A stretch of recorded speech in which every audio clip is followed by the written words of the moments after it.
Another present that's not for me. And we'll have the photographer because we're not going to miss it this year.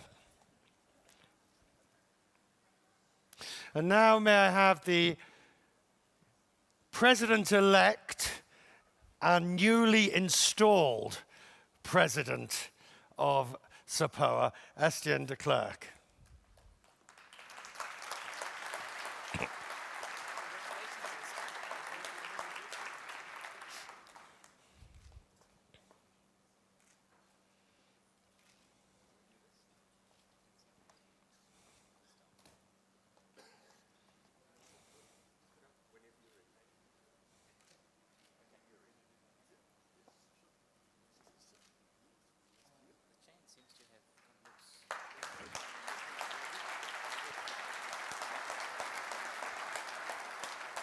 Photograph.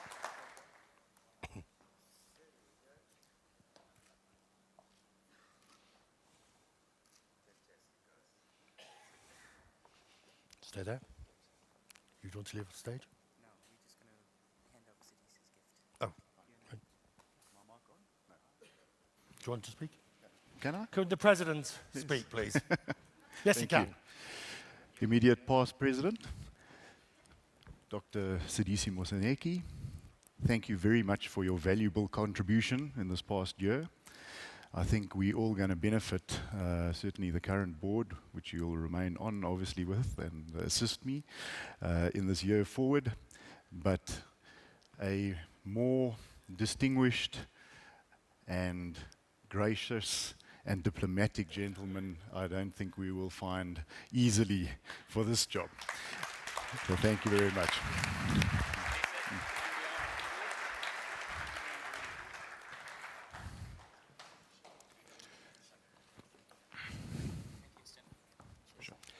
Ladies and gentlemen, the President of SAPOA. Thanks, Richard.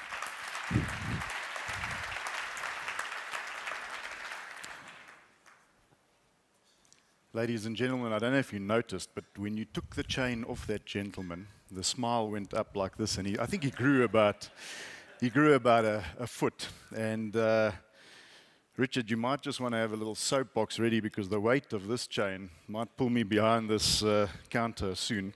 It's not physically the weight, but the emotional responsibility, and that certainly is a significant pressure to deal with.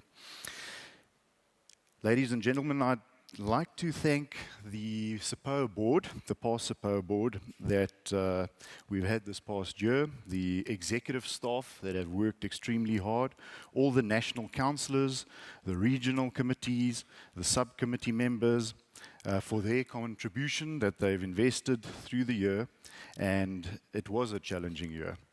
They've achieved such a lot in such a short time, and certainly SAPOA will benefit from their work in this past year going forward. Congratulations to SAPOA for its 45th convention.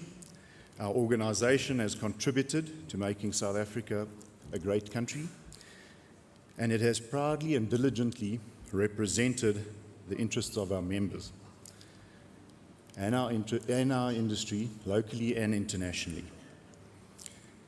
The association was formed in 1966 and has really been the voice of commercial property and proudly lives up to this motto.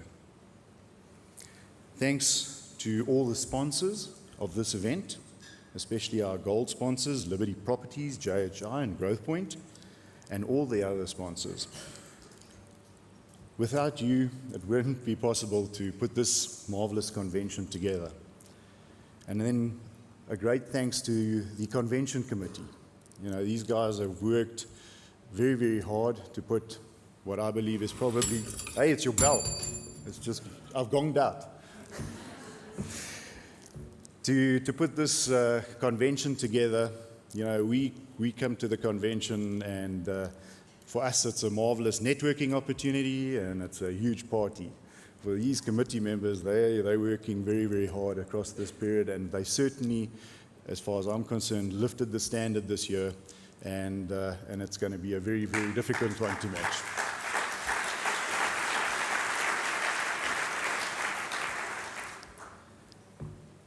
I'd also like to thank the Growth Point team who have supported me in this decision to take this office. Growth Point has a policy of active contribution to the industry, and certainly our employees are encouraged to participate right throughout the industry.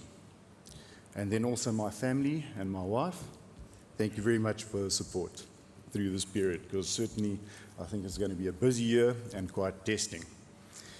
Now, as you will be aware, taking this office with my surname clearly had a few risks. And I had a phone call this morning from the president. No, not President Obama, but President Jay-Z himself. And he has asked me to communicate to you all that due to recent disclosures in the media and comments from folks up north, certain deputy ministers and the media at large, he would just like me to clarify that I'm nothing like him. And so that has been done, and hopefully there will be no confusion going forward. Further, I'd like to announce the board of SAPOA for the year going forward. I understand we've got a slide presentation for each one. So obviously Neil Goebel, our Chief Executive Officer. Is that his photo? Yes, that's him over there. Wonderful. He obviously runs the operation. The board is a non-executive board, and everything, all the mechanics, everything that happens is under the stewardship of Neil. So thank you very much, Neil. We also have Brian Aziz, who is the MD of Capstone Property Group. We have Mike Dayton, who is the CEO of Tongaat Hewlett Developments. We have Musa Mkobo, who is the CEO of Laluma Property Fund. Amelia Beattie, who is the CIO of Direct Property Investments at Stanlib. We have Ipaleng Makari, who is the non-executive director at Delta Property Fund. We have Peter Levate, CEO at Old Mutual Properties. We have Marius Miller, who is the CEO of Perita Limited. And a new member who we welcome, Mr. Lesiba Maloba, who you all met yesterday, who is the GM Property Investments at the PIC. And another new member, Mr. Malcolm Horn, who is the CEO at Broll Property Group. And then, of course, our past president, or immediate past president, Dr. Sidisi Moseneke, who is the CEO of Venture. And, of course, myself.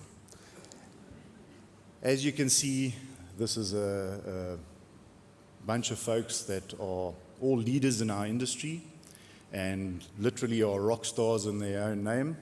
So I'm very proud to be able to be associated with this team and privileged to be able to work with them in this year forward, and I'm looking forward to it. Thank you very much.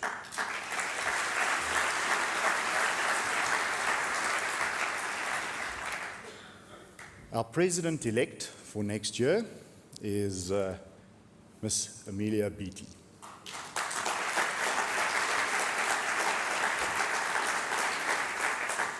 Congratulations to all the board members for their election, and thank you in advance for your selfless contribution of your time, skills and support for the coming year, and I wish you God's strength and blessings.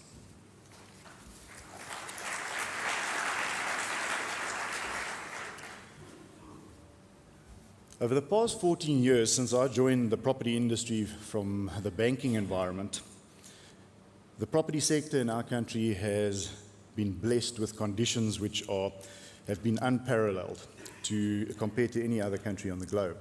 Certainly listening to Richard's presentation, the conditions that he speaks of, we certainly haven't seen. In fact, what we have seen is a growing listed sector. The market capitalization in 2001 was about 5 billion. It's grown to over 240 billion. We've seen the average sector performance outperform literally every single asset class internationally for 8 of the 14 years. And in fact, never performing worse than the 4th place. The compounded return over this period was 22%. And this was driven by compressing interest rates and a growing economy in sub-Saharan Africa as well as in South Africa. Due to this, you can probably argue that real estate in South Africa chose to ignore the financial crisis to a large extent. And in fact, as it were, we never really had a liquidity crisis in this country. We had a very stable banking sector and very conservative balance sheets in general for most of our property members. And that stood us in good stead. I mean, in certain of these listed counters, if you invested R1, you would have had more than 900 Rand today. So really unprecedented growth for us over this period. Very materially, the signature of the property charter in 2006 saw a rapid growth of BEE owners, where we have seen predominantly that all the recent property listings were black managed property companies. And in fact, that many of the existing property companies have concluded substantial transactions, BEE transactions, and good progress has been made in terms of transformation in the sector. And we've also seen the gazetting of that property charter and the formation of a property council. Over the past 3 years, this sector has also been the most active sector on the JSE. There's been 12 listings and there are several coming. There was the establishment of the Green Building Council and the emergence of various sustainability initiatives promoted by the Green Star Building Rating Tool.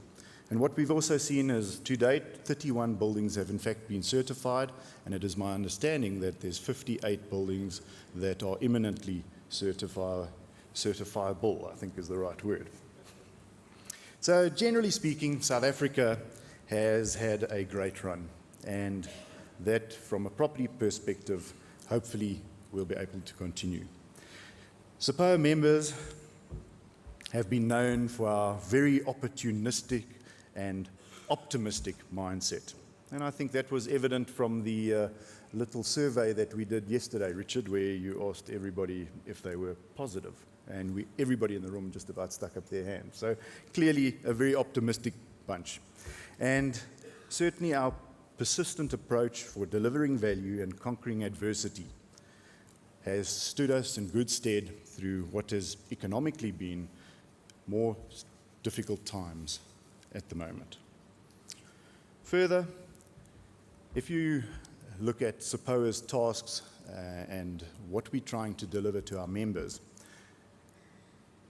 generally our members are the folks that are looking for the opportunities and exploring the market to exploit these opportunities. So SAPOA's role, to a large extent, is there to look at where the headwinds are coming from and potentially how we could address some of these headwinds. And if we look at some of these headwinds through the period that we are facing as an industry, they are material and need some attention, and that is where we're going to be focusing our attention. The biggest of which, in my opinion, on a fundamental basis, is the above inflationary increases that we've seen in administered costs. And unfortunately, I see the mayor there of Cape Town. So this message is directed at you, unfortunately. And the one thing that I'm known for is quite a direct approach. Probably not the best on diplomacy, but certainly I think it'll help for very clear communication going forward. In terms of the administered cost scenario, we've seen electricity prices over the past 5 years compound at 27.8%. We've seen rates increases of in excess of 13.5% over the same time. The rates in the taxes has also got a further risk in that every 3 years there's a review of the rates roll, or the valuation roll if you'd like, and there's a possibility that the rates in the rand ratio is not adjusted. Now, the purpose of this ratio, as everybody is aware, is to build in the inflationary factor for every 3 years, and then the intention of the bill was that you then revalue the properties and that you bring that ratio down to what it originally was. Now, any mathematician will be able to tell you if you amend the rate in the rand and you amend the valuation at the same time, you're going to have extreme compounding. And certainly from our point of view as property owners, and not to offend Tony's rabbi, we are to some extent the ham and the sandwich. Our clients are the tenants, the corporates that run our economy, and we provide them a service of accommodation, a home. And we pass on these rates expenses to them. But that is not infinitely possible. These clients can only deal with a certain level of cost of occupation. And the risk to our industry is that if these increases continue, that our margins are going to come under pressure. It'll have an impact on the ability to develop new product and to grow our cities, which ultimately comes back to your business as the mayors of the city. You're looking to grow your city, you're looking to attract the best clients to your cities, and it is your responsibility, and we are prepared to assist you in this regard, to ensure that our cities remain competitive as a country, and certainly the cities that adopt this strategy more actively than others will see more development in terms of being more competitive to attract those investments. A further headwind is the new carbon taxes that are proposed. Now, it's not going to directly impact the industry, but it'll be indirect in that these carbon taxes will be passed through. And in fact, it's quite ironic because our industry has in fact invested quite a lot of money in these sustainable technologies. And this tax will in fact impact our ability to continue many of these investments, because the financial model is that we spend the money and our tenants get the benefit. And we have been doing this because it has been a way in which we can run our properties more efficiently, and it has been a way in which we could potentially protect our margins as an organization, and it really provides the sustainability for the product. So these carbon taxes, certainly from our point of view, are punitive to the industry and should deter local and foreign investment. I think South Africa as a country remains haunted by our education system and our skill shortage. And from SAPO's point of view, we'd like to make a contribution to improving that. The global and economic weakness, I think, will continue for some time, and that will have an impact on the demand side. So from an office sector point of view, I agree with what JP said and with what the other not mentioned CEO said. I think it definitely will have an impact on the demand in the office sector, ultimately potentially in the retail sector, and to some extent also in the industrial sector. If we can maintain a level of 3% growth for this economy, I think that will be very positive. And on the basis that there will potentially not be significant overdevelopment in the economy, it should be good for property fundamentals. Then my favorite, the Department of Public Works. I agree with ex-President Sidisi that we really have to have this department working functionally. You know, they've continued to struggle to retain skilled staff. I think apart from the revolving door in the Minister's office, we've seen a huge turnover of skilled staff in that department. And that has contributed to the retarded development of the weak office sector, and not to speak of the current account deficit, by adopting what I believe is a flawed leasing strategy over the past few years. And on the political front, we're obviously going into election year, and certainly I don't believe that really is going to contribute to further foreign investment over this period, which should be a priority. So in closing, what are we going to do about it? Because that was one of the speakers yesterday, I think it was Chris, who was very, very vocal. You have a panel, you guys are all talking about it, what are we going to do about it? So from SAPOA's point of view, I think we're going to be addressing these challenges in the following way. First thing is we look to create effective networking platforms, of which this convention obviously is the largest. By convening these specific platforms, we create opportunities for our members to network, to discuss business, learn from each other, and potentially leverage off each other. Our education, trainings, and skills development programs are very important in the area where SAPOA has partnerships with various educational institutions. And obviously we've got accredited courses that our members, employees can benefit from to become more rounded property professionals. SAPOA will continue to provide valuable information and research to our members through our partnership with IPD and the various educational institutions. Promoting South Africa locally and internationally is a huge priority. We have to attract foreign investment into this country. We have a skill shortage, and I believe by attracting skilled people to our country, that will help to benefit the country and to grow jobs, which are dearly needed.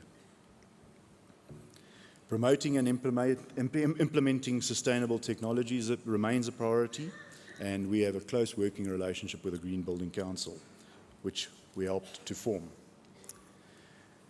Then, daily, literally, there's a plethora of new legislation which is continuously being sent our way. And in fact, I think there's currently more than 50 pieces of legislation that our in-house advocate is busy reviewing.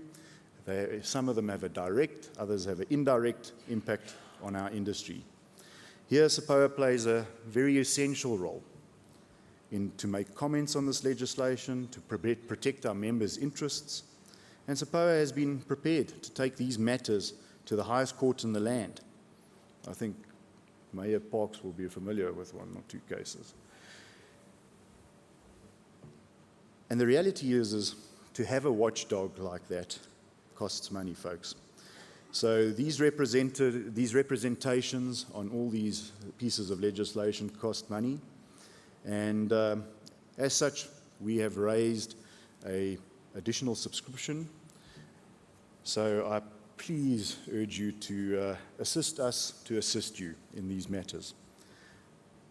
Being the voice of commercial property places SAPOA in the right position to be able to lobby.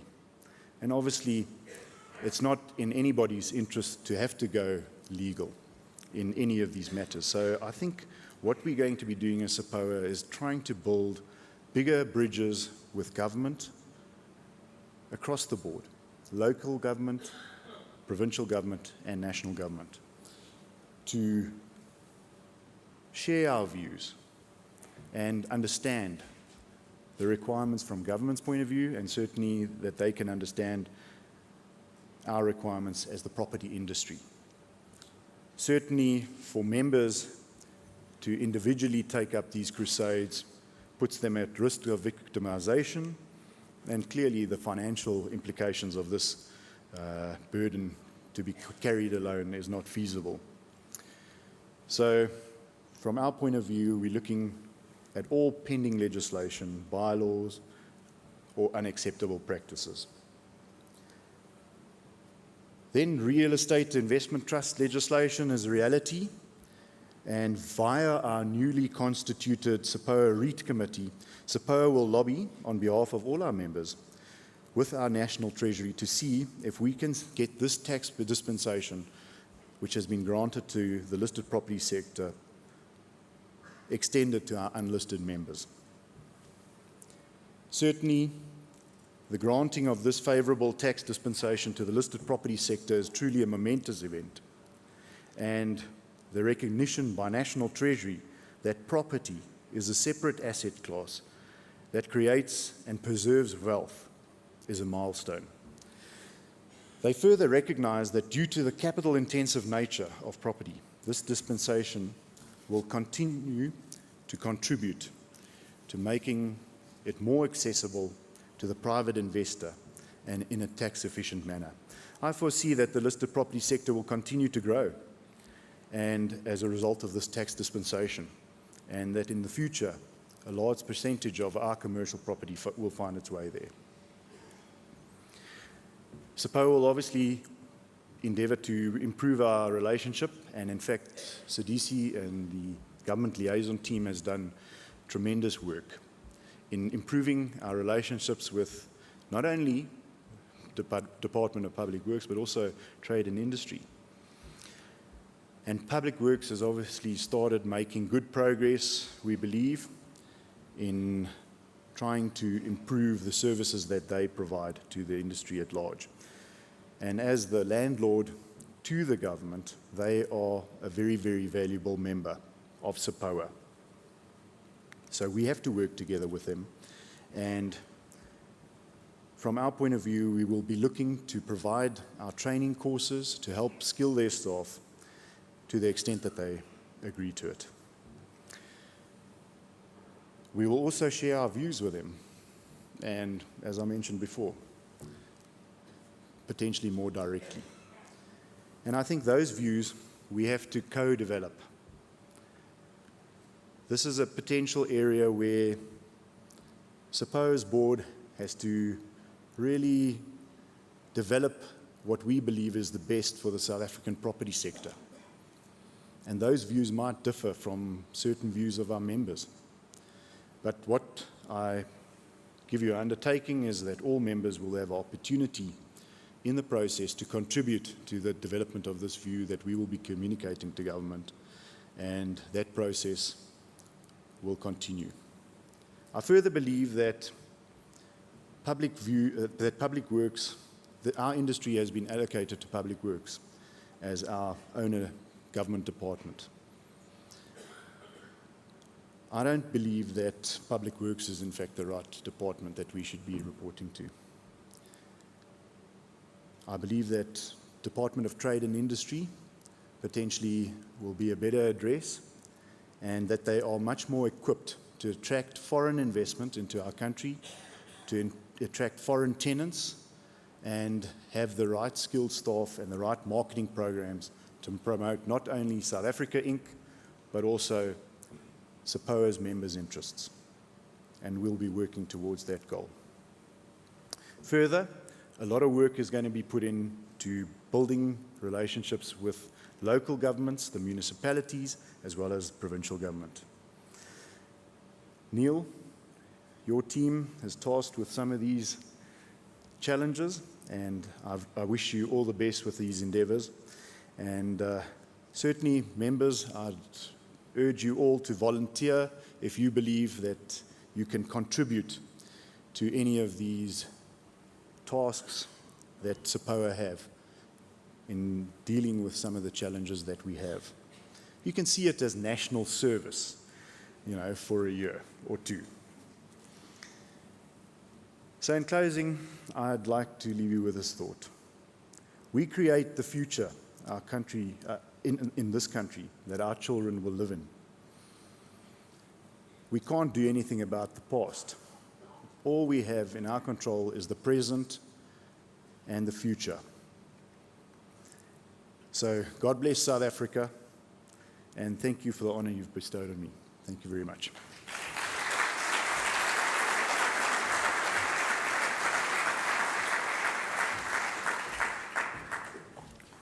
Ladies and gentlemen,